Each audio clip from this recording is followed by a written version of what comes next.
This time I'd like to call the 2019 budget hearing for the Plaquemines Port Harbor and Terminal District to order at 9:08 a.m. Machine is open for roll call.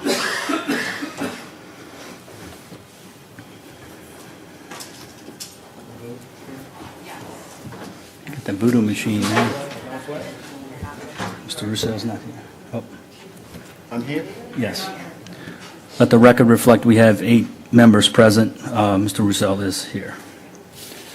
This time, if we could please stand for the Pledge of Allegiance. Pledge allegiance to the flag of the United States of America and to the republic for which it stands, one nation, under God, indivisible, with liberty and justice for all. Still screw me up with that, man. I start speeding up. All right, welcome everyone. I guess we'll get right into the budget. We'll turn it over to the port staff for their budget message, and then we can kind of go through the budget book as needed and address any questions, comments. And I do have 2 amendments to offer to the budget. One of them is going to cover a reduction in group health insurance. One will reflect an increase in the interagency fees to Plaquemines Parish government. And another one will also be a reduction in group health insurance for the Division 2462 rescue boats. So I'll turn it over to the port staff. Thank you, Mr. Chairman. Good morning, Mr. Chairman, Mr. Vice Chairman, members of the board. I am Sandy Sanders, Executive Director of Plaquemines Port Harbor and Terminal District, and I and my staff are here today to deliver the FY 2019 budget for your consideration and ultimate adoption. We will use the budget booklet that was handed out in October as our guide, and a copy of this booklet was also sent to the local libraries. A quick familiarization of the booklet: if you'll open it up, you'll see on page 1 the table of contents, which includes the budget message. These are separately tabbed. A budget summary, details revenue and expenditures, shows a breakdown. This is the guts and feathers of what we'll be discussing today. A 5-year capital improvement, again tabbed. A manpower table, supplemental information, long-term debt summary, and adoption ordinances. First tab, you flip it over to the 2019 budget message, dated October 25th, 2018. Port Commissioners. As Executive Director of the Port, I herewith submit to the Plaquemines Port Commissioners the proposed operating budget for the year 2018 and the proposed capital improvement budget for the years 2019 through 23. The budget serves as a financial tool to track the accuracy of last year's forecast and to game plan next year's financial roadmap as the Port steadily implements the Port strategic plan. As required by the PPHTD District Budget Policy and the Local Government Budget Act, I present a budget evidencing a complete fiscal plan which contains the following: a budget message, which I'm reading aloud, general budget summary and detailed estimates of revenue, which are in tabs. The detailed budget summary is a tab. It's a snapshot matrix of 2019. Estimates of revenues and procedures, again, the guts and feathers of our discussion. 5-year capital improvement plan, which is a matrix of the projects we'll be discussing in the estimated revenues and expenditures. A manpower table. Delinquent taxes and current projected retirement fund obligations are in the supplemental tab. State of indebtedness, again, a separate tab in the adoption ordinances. As required by law, this is a balanced budget. The total estimated revenues exceed the total of proposed expenditures. This budget maintains services to the port at the current level. It includes financing for all filled and vacant positions and majority of vacant positions on the current manpower table. Also included is funding for merit increases for classified employees and cost of living increases for unclassed employees when applicable. The port uses the accrual basis of accounting under the revenues are recorded when earned and expenses are recorded when the liability is incurred. The budget basis of accounting does not materially materially differ from the financial reporting. The proposed budget presents a fiscally sound approach to port finances, and the port will strive to provide efficiency and continue to promote fiscal responsibility. Since the year 2013, the port has experienced tariff revenue growth of 20%, while port-wide cargo volumes remain cyclical each year due to the fluid oil and gas market and recent global trade disputes. During this time, the port retired the port bond 1 year early, which helped to acquire the port's first piece of property, which is currently under an option by the Venture Global LNG to $8.5 billion to develop a LNG facility. Venture Global announcement is one of the many industrial developments announced which make up over $12 billion of announced investments in Plaquemines Port jurisdiction. This includes the IGP methanol, Plaquemines Liquid Terminal, the CCI methanol, and the NOLA oil terminal projects. Plaquemines Port will continue to accomplish the vision being a Gulf gateway to the world by fostering economic development and maximizing waterborne commerce on the Mississippi River.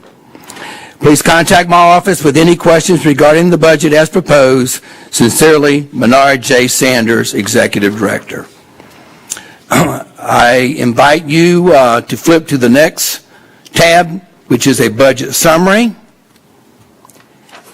and then the next tab, which is the detailed revenues and expenditures on page 1.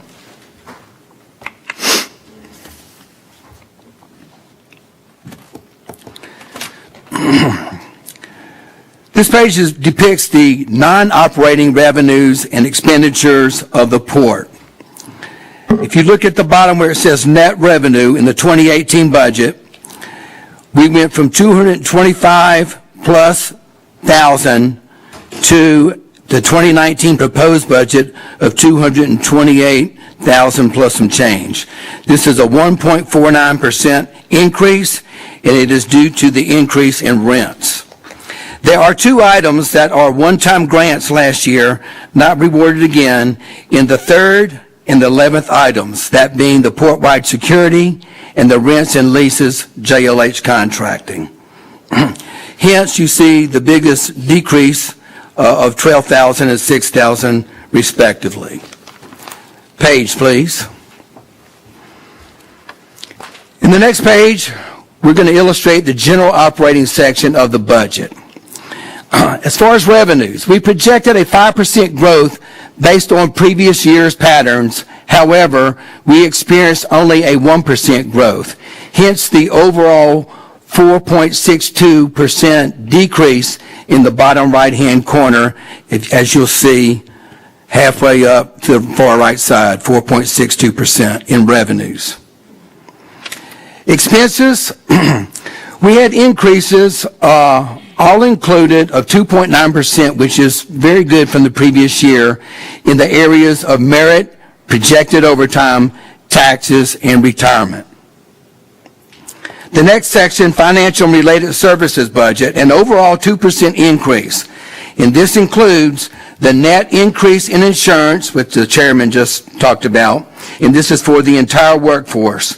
That increase was of $27,576.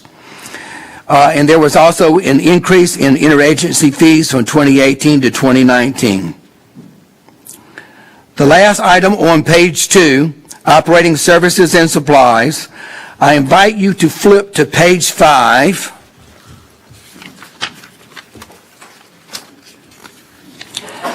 At the top right, you'll see 2019 percentage change. We cut 6.89% from our general operating budget. Most notable in the area, we decreased the general capital outlay on the debt service bond in the budget to retire that bond.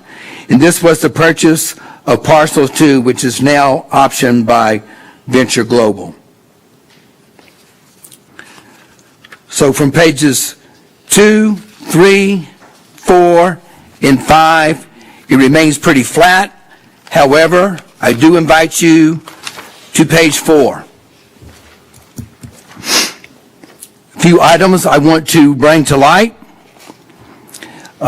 You look at consultants engineering, consultants lobbyists, consulting marketing, and technical services. These are the second group of services you'll see on page 4. To quote Sean Brell, we're going from a fishing budget to actual projects.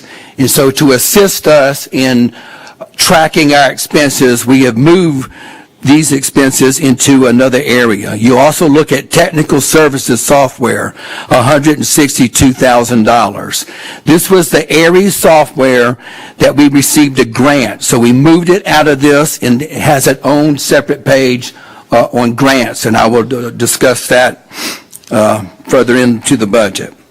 Also, as you look further down the page, the inland port,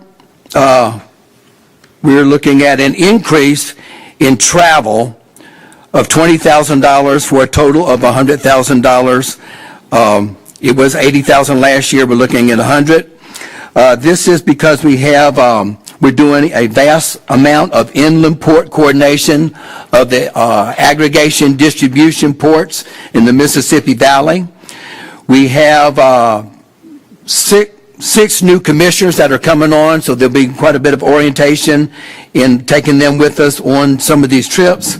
And then I have 3 employees that are also enrolled into the PPM program, which will involve travel.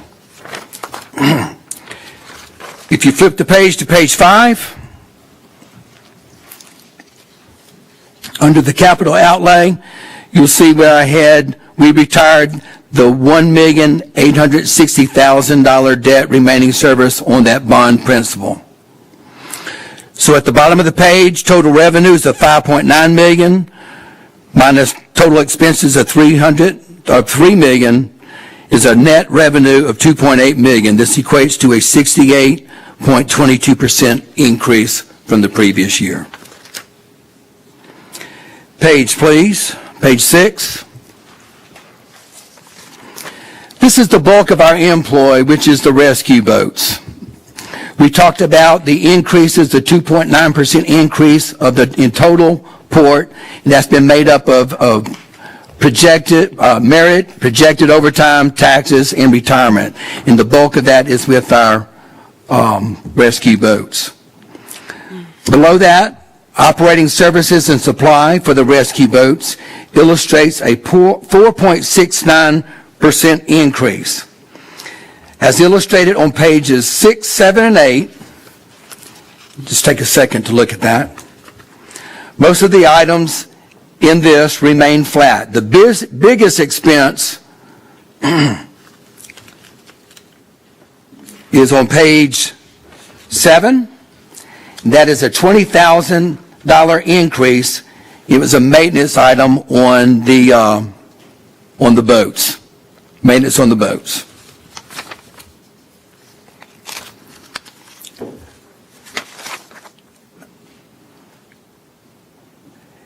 On page 8, again, looking at total operating services and supplies, you'll see the 4.69% increase. Below that, total operating services and supplies for the rescue boats, on this page, there is no change. Page 9, please. This is the aviation portion of our budget. On page 9, we have a shared asset, the helicopter, with the Sheriff's Department, and it too is flat. There is no change.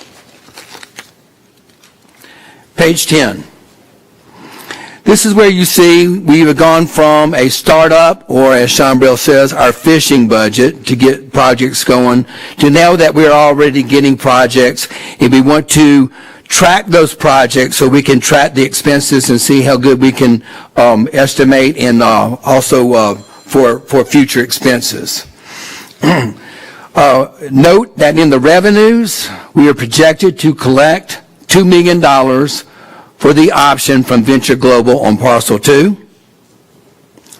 The expenses, I've already expressed that, but as we begin to purchase land and seek projects both on port-owned property or projects in our jurisdiction, a la CCI or IGP methanol. We are morphing from a budget as annotated and tracked in previous years to a project-based or project-focused versus a general budget. Below that, you will see capital outlay and debt services is flat, same as last year.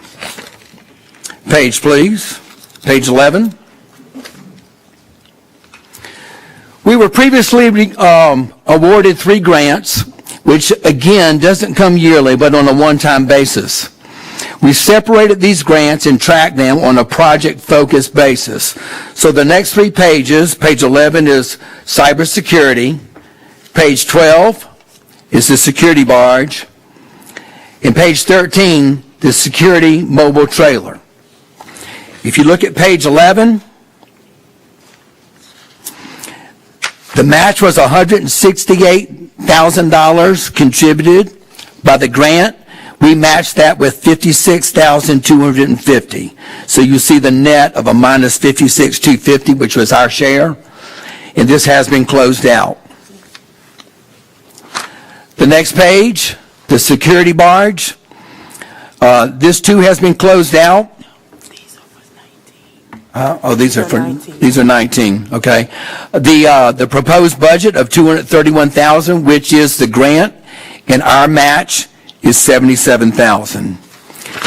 And again, the next page, 113, the security mobile trailer. The grant is for $27,563, and our match is $9,000 and some change. So we separate those so we can track them. Page 14. Page 14 is financial administration. It depicts financial housekeeping, dealing with depreciation and post-employment benefits, and I'll let Shambrell walk us through this section.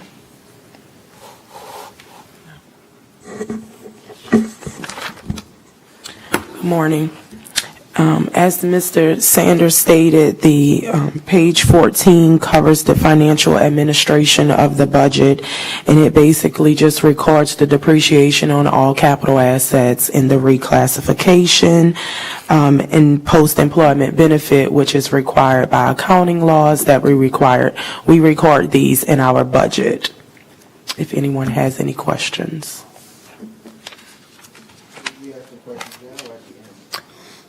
Well, Sir? we can wait, or if you had any questions on this particular budget, it's a little detailed of accounting rules and regulations as far as the depreciation and reclassification. But if anyone doesn't understand this particular page, I can go more into detail. No, I guess my question was, I was waiting until the presentation was complete to ask questions. That's fine. On page 15, 16, 17, 18, and 19 are the capital improvements. There is a matrix on the tab 5-year capital improvements, but let's go through them one at a time. On page 15 is the land acquisition for phase 2. This project is complete. It was the purchase of parcels 1 and 3. These are in an effort to provide Venture Global the contracted 12,000 acres for their LNG projects. All of these 5 projects deal with giving Venture Global the required acreage in their contract. All of these projects are closed out with the exception of one, which I will detail, but we have to illustrate them because we have to look at how it looks from the previous year.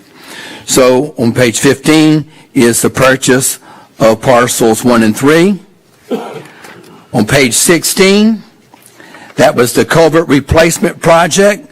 It involved a land improvement project, which was it was completed. It involved restoring the property drainage system on the Citrus property.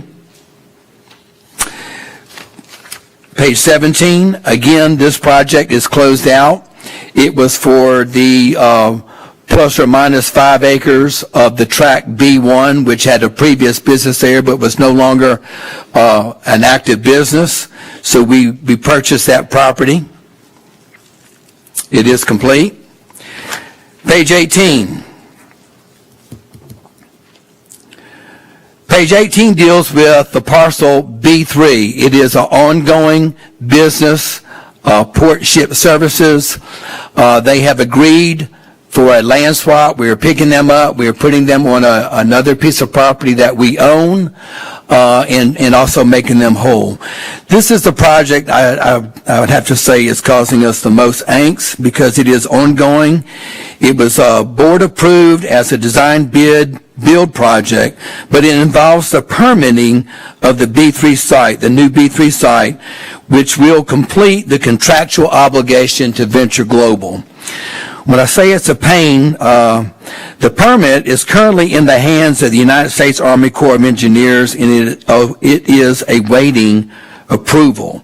We met with them as late as this week at the local district headquarters on Monday for an update. It's a very slow process. And we also had a representative of Venture Global with us so they could get a first-hand knowledge from the local Corps of Engineers regarding this permitting process. We're also meeting with the Corps headquarters on Friday in D.C. to push this item in addition to getting an update on the NOV project, NOV levy project. The last project on page 19 is the B3 access property. We picked up B3, we moved them downriver, and then this provides them the access to that property. This project is also complete. And lastly, on the capital reclassification, Chambrel will back clean up on the slide. This budget is much like the previous budget, the financial. It basically covers the accounting rules and regulations for capital assets.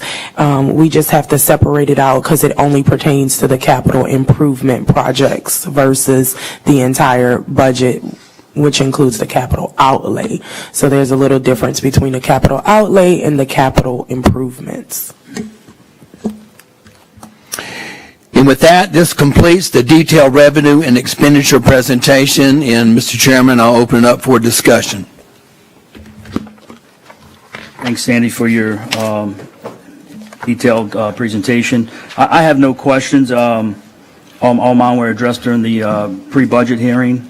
I think you guys have put a good budget together, and I think it's a good budget to pass along to the incoming group of new council members and a few of the existing ones that will be moving along. So Might I add that we have invited the incoming folks, and we will also invite the other two after their runoff to come in and give them a brief on the budget and the vision. I'll open it up to the table for any comments. Mr. Roussel? Thank you, Mr. Chairman. A few questions on page that says the budget summary on the original budget 2019. It says the VG land acquisition phase 2, $3.591 million. Is that a payment that we still have to make in 2019 to close out something? Or? No, sir. What it does is it breaks down what our basic return earnings are.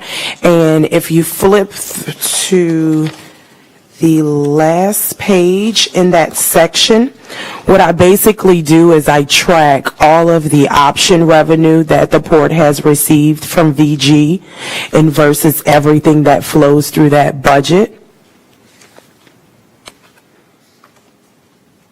And that's basically what the 3.59, if you see that bottom number, it's just the budget and the reflection of the flow of the option payments. So that $3.5 million represents an option payment?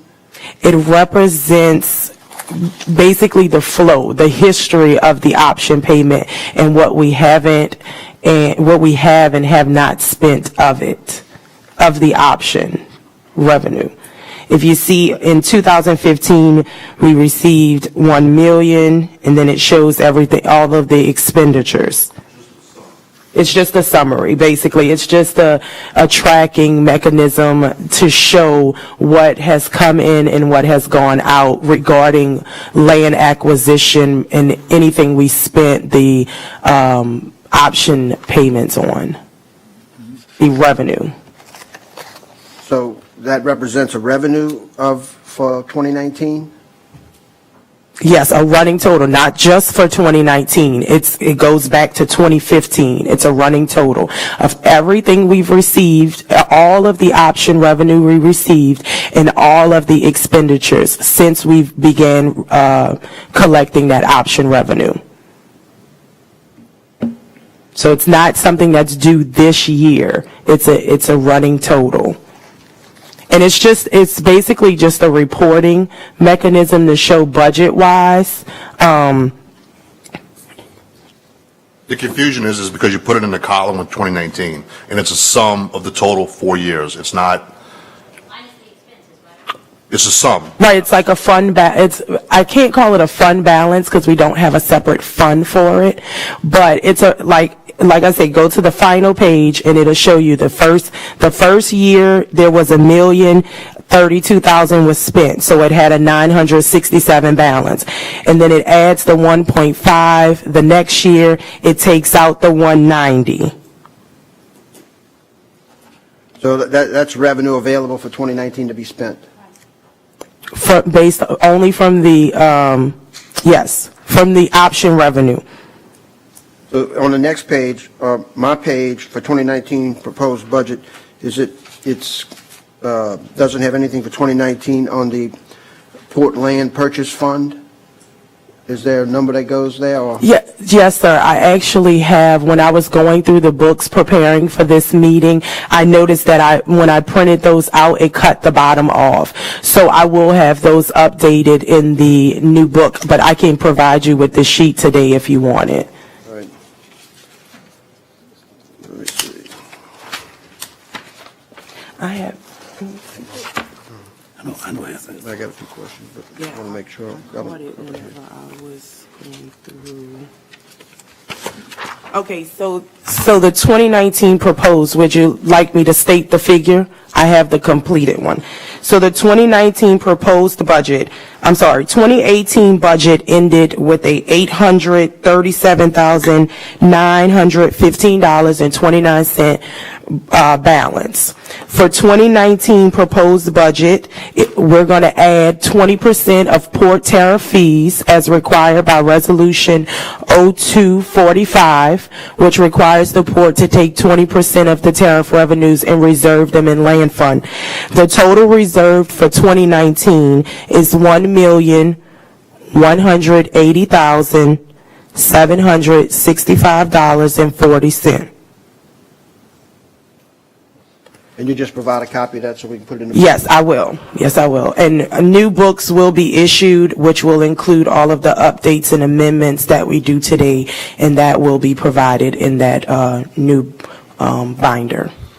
Okay, moving on to page 2 of, I guess it's the Port Hartman Terminal District Statement of Revenues and Expenditures. I see there's a decrease of $127,000 in retirement peers. Is there a reason for getting such a large reduction in payment for retirement? Okay, in 2018, so there was a new GASB rule that requires the port and require all government agencies to record for their liability with the parochial system.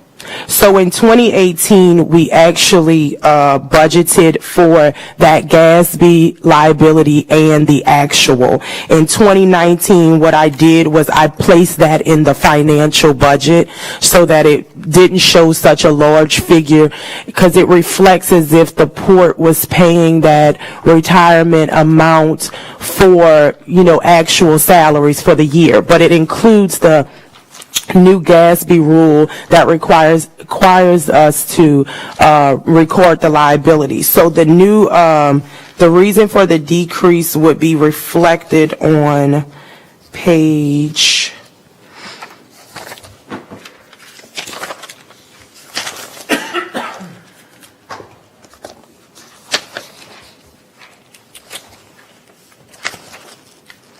page 14.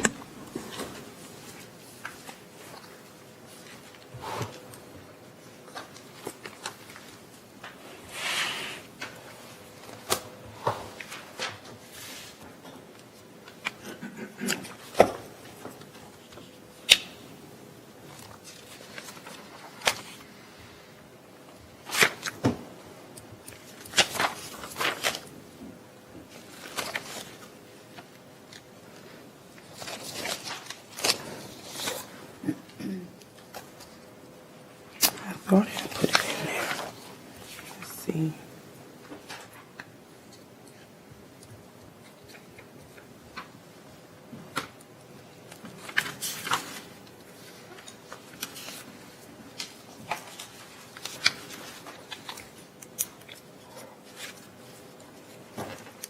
I'm sorry, we may have to do a amendment for that because it should be reflected in the personal services. Did I put it on that one?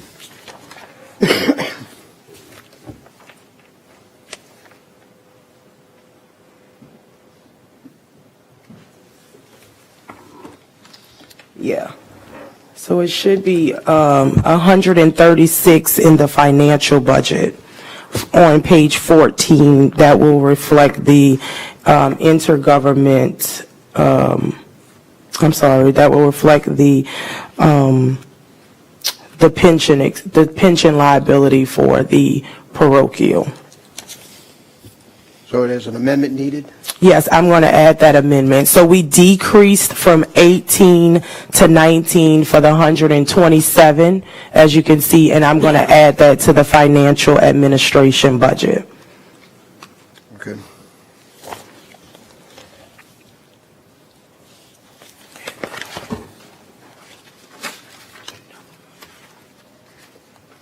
Moving on to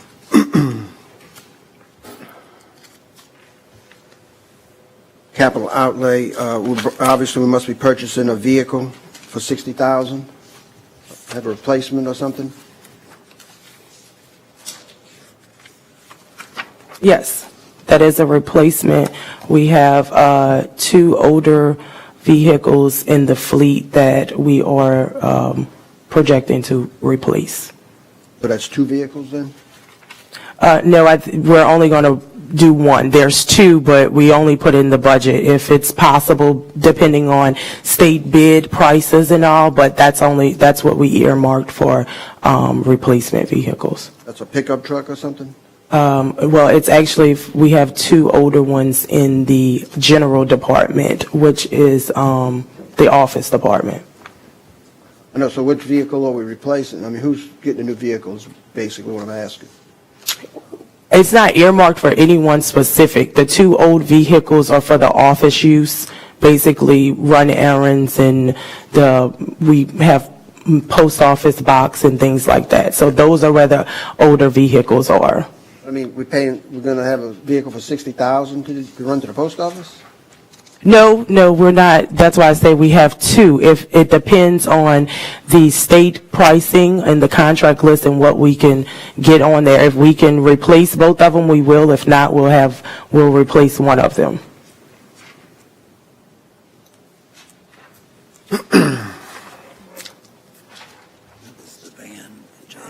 Yes, it's a van in the Suburban. Ford van and John Pennison's old truck. The 2008 model vehicles, one has close to 200,000 miles. Wait, what was that repeated? We have 2 older model vehicles. One of them has close to 200,000 miles on it. So that's the 2 that I was speaking of for the office. Before you move off of that comment, in purchasing the vehicle, Hold on, John, hold on. Yes. Pull your mic close. I don't want anybody here. The purchase of the vehicles, if it's not being used for anything other than mileage, are traveling to within a certain location, our mileage can get something real cheap that can give us a bang of buck for mileage. You can get something about 25,000 if you're not hauling anything. If it's just to carry personnel back and forth, I think that would be the best way to go, because some of those vehicles get up to 30 miles per gallon, 35 miles, and they're not that expensive to operate and maintain and maintenance and stuff. If we're trying to cut and save funding, I'm just saying that's a suggestion I would look at. But if you need it to do hauling and everything else, well, I understand that as well.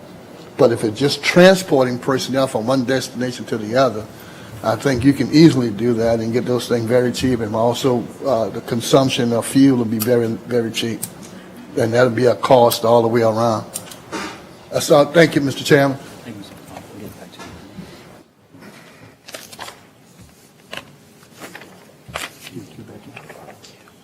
Cue back in. No, I'm complete. Okay. Thank you, Mr. Russell. Any more comments or questions from the table? From the audience? All right, hearing none, we'll move to the proposed amendments. That's Sandy.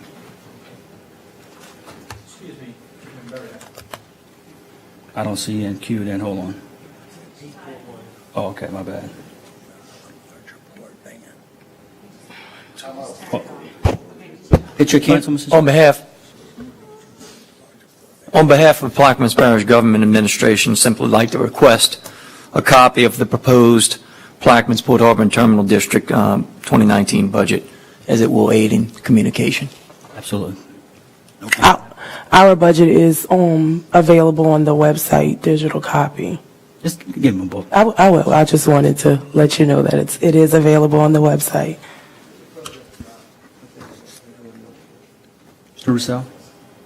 Yeah, Shit. Going back to the capital improvements, page 18, professional services engineering, 100,000, and property B3 building. That's the project that we discussed earlier about the bid project. And so the 100,000 will cover the design of the project, and the 60,000 represents. Please. Let me pull it up here. Let's see. Yes, as you guys have, as the board has voted on, it's adjusted based on the vote that you made for design bid build, in which we approved Infinity to complete everything from that point. And so we actually have a meeting coming up soon with PSS, Infinity, ourselves, as again, we're making sure that we have everything on our side ready to go as soon as the Corps provides us the permit. So that's where that movement of funds and making sure that we're doing it in a project-based way. Okay. Thank you. That completes my questions. Sure. And I would like to reflect, we did increase that by 100,000, the professional services, and also the building by the 60,000. But there was also a decrease in the reimbursement permits and the project management. So it's not an actual increase of 160. It only nets to an increase of 58. Thank you. Thank you. Hearing no more comments or questions, before we move to the two proposed amendments, I'd like to take maybe like a 2-minute recess so I can get the correct code for that change that needs to be made in the financial services tab. So we'll recess for 5 minutes.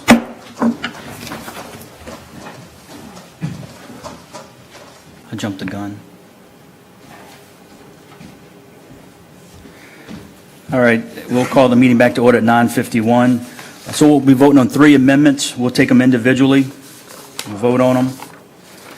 All right, the first amendment I will offer and ask for a second. It's to decrease the group health insurance code 517005 by $42,923.06.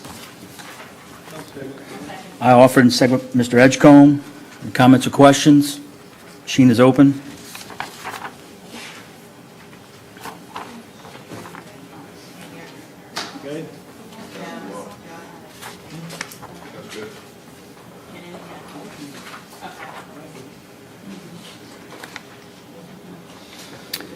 and the amendment is adopted 8-0. Next item will be Department 515. It's the handwritten one, Financial Administration, Division 2500, General Financial, 516.105, Retirement PERS. Will be an increase of $130,000. There's a reduction of 127 in one bucket, and this is added into the other. Any comments or questions? Hearing none, the machine is open. Oh, I'm sorry. I'll offer an extra second. Second, Ms. Williams. Machine is open.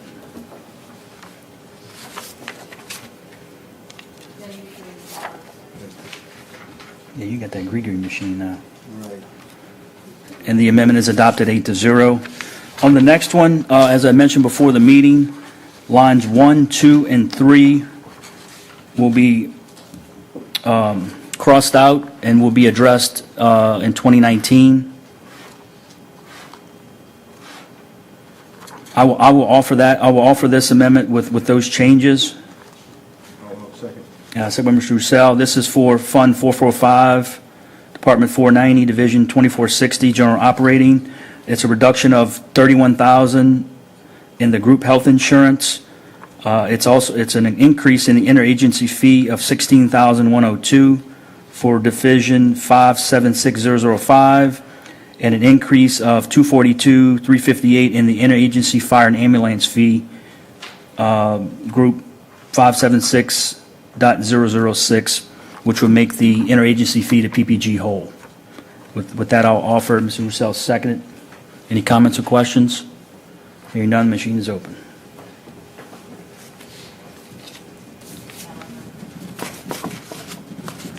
And that amendment is adopted 8-0.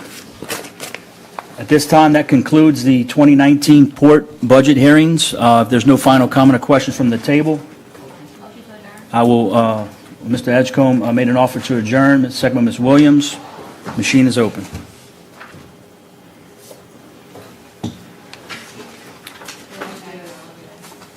I'm sorry. And the adjournment's granted 8-0 at 9:54 a.m. Thank you. Thank you all.